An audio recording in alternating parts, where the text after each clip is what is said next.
You know, after all of the video games I reviewed and played, some were amazing and some were just terrible. I have to thank one game in particular, the one game that started my video game addiction years ago, and since I'm turning 30 by next year, it's time to revisit my gaming fountain of youth.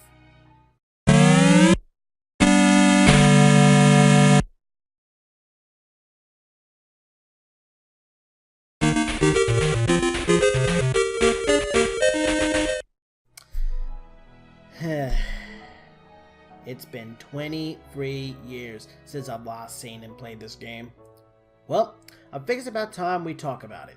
It's time to talk about my first video game ever. Let's talk about Alex Kidd in Miracle World. Now, years ago, Mario was the face of Nintendo, and Sega needed their own mascot. They did decide on Sonic the Hedgehog as a mascot years later, but before the blue spiky hero with the red shoes burst onto the scene in 1991, Sega already had a mascot, Alex Kidd, a character that we've never heard from since. Well, except in these two games years later. While not as important now as they once were years ago, console mascots used to be a pretty big deal in the video game community. They were the part of the reasons why Nintendo has become so successful and identifiable as a brand, and other companies were trying their hardest to come up with cartoon icons of their own. Now look where we are. We now have Master Chief as the mascot of the Xbox, and years ago, Crash Bandicoot used to be the face of the Sony PlayStation 1. As for Alex Kidd, he was a temporary mascot for Sega, and sad thing is, he only had 6 games. Alex Kidd in the Miracle World, Alex Kidd in the Lost Stars, Alex Kidd BMX Trial, Alex Kidd High Tech World, Alex Kidd in the Enchanted Castle, and finally, Alex Kidd in the Shinobi World, which is not actually his own official game, it's just a parody spoof of Shinobi. Now, back then when my family went out to get their first video game console ever, we saw the Sega Master System for the first time, and there were 2 options that we have to pick. A console with Alex Kidd built in the system, or Sonic the Hedgehog built within the system, and we decided on Alex Kidd. I did manage to rent and play Sonic the Hedgehog Master System version years later down the line, but before then we were pretty much occupied with Alex Kidd for the time being. Heck, me and my older sister used to compete against each other to see who could pretty much get the furthest in the game, and my sister usually wins by a landslide.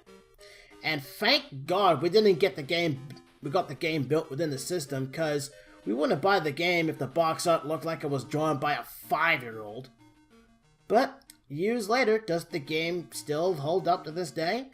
Well, before we answer that question, this game has a story to tell, and we need to cover that.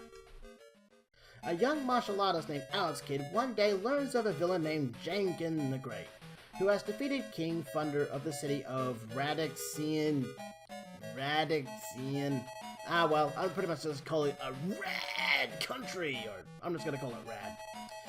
And who has kidnapped his son Prince Eagle, or Eagle, or however you pronounce it, and Eagle's fiancée Princess Laura. Throughout the journey, he discovers that he is actually the long-lost son of King Thunder, and Alex sets out to rescue the kingdom. On his quest to defeat Jenkins' headsmen, Paperhead, Scissorhead, and Rockhead, and no, there's no Cuphead in sight, and retrieves various items which help him lead towards Jankum, who he defeats and sees him turn to stone. Alex retrieves the crown, and the people of Radixiania are restored under the newly crowned Prince Eagle. The gameplay is similar to Super Mario Bros. You guide Alex through 17 stages, defeating enemies and dodging obstacles, and reach the goal in the end. Alex's controls are simple. You move Alex with the D-pad, jump with the 2 button, and attack with the 1 button. But depending on which version, the controls are switched around, and I don't know why that is.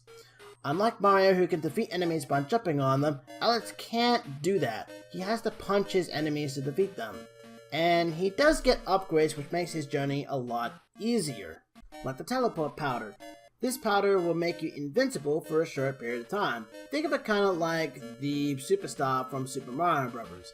The Power Bracelet, which allows Alex to fire an energy wave from his fist, which can destroy enemies and blocks from a distance, kind of like how the Fire Flower worked. Cane of Flight, which makes you able to float in any direction for a few seconds. Magic Capsule A, which this capsule summons 8 little friends, which walks in a straight line, hitting enemies in their path. Magic Capsule B, which creates a barrier that can endure 1 extra hit for you. A motorcycle that allows you to move faster, break rocks, and destroy enemies. And finally, the Petrocopter, which allows you to fly and shoot missiles. These power-ups are nice, but there is one problem with them. Unlike Super Mario Bros., where power-ups are common in question mark blocks, in Alex Kidd, most of the time, you mostly find the power bracelet. But most of the other items I've just described, you have to buy them from in shops.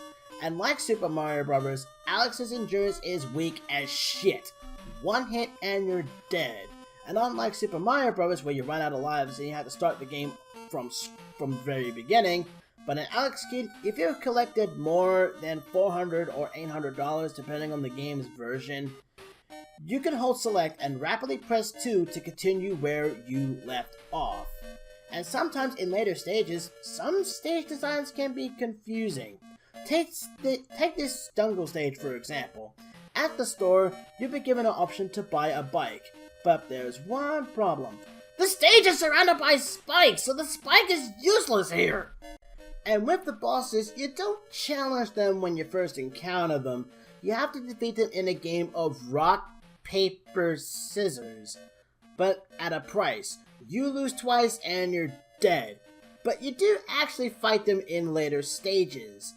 Though you can also get a power-up which allows you to read their minds so you know what move they're going to think of next.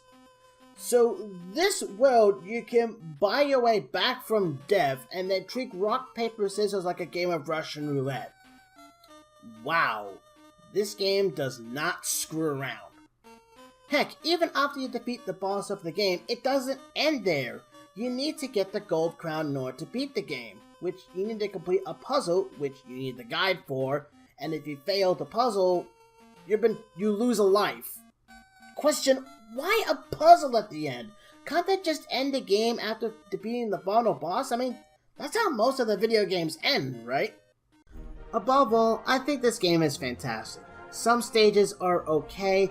I don't think the rock, paper, scissors mechanic shouldn't be in the game at all. Because what's the point of a platformer where in the end, you have to try to win a boss fight based on chance? And I think the game shouldn't have ended after we defeated the final boss. No puzzle to get the crown, just end it right there. Because all that ever did is just pad out game time and that's it. The power-ups are great, they help in some aspects. I just wish you could see the other power-ups in the stages themselves other than just buying them from the shop. I give this game a 9 out of 10. 25 years later and this game is still strong.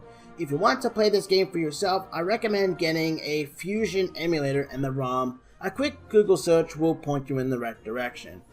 Above all of that, I highly recommend this game. You should totally give it a shot. And if that game was not enough, a fan-made sequel was made. And I have to say, it looks pretty nice. Thank you to the people who made that fan game. I will point a link in the description if you want to download the ROM for yourself and try it out. And that's it. That's my gaming fountain of youth. I thank you guys for sticking by my channel for this entire year, and I hope my reviews are worth the watch. I hope you guys have a great Christmas, happy Hanukkah, and a happy New Year. I will catch you guys later.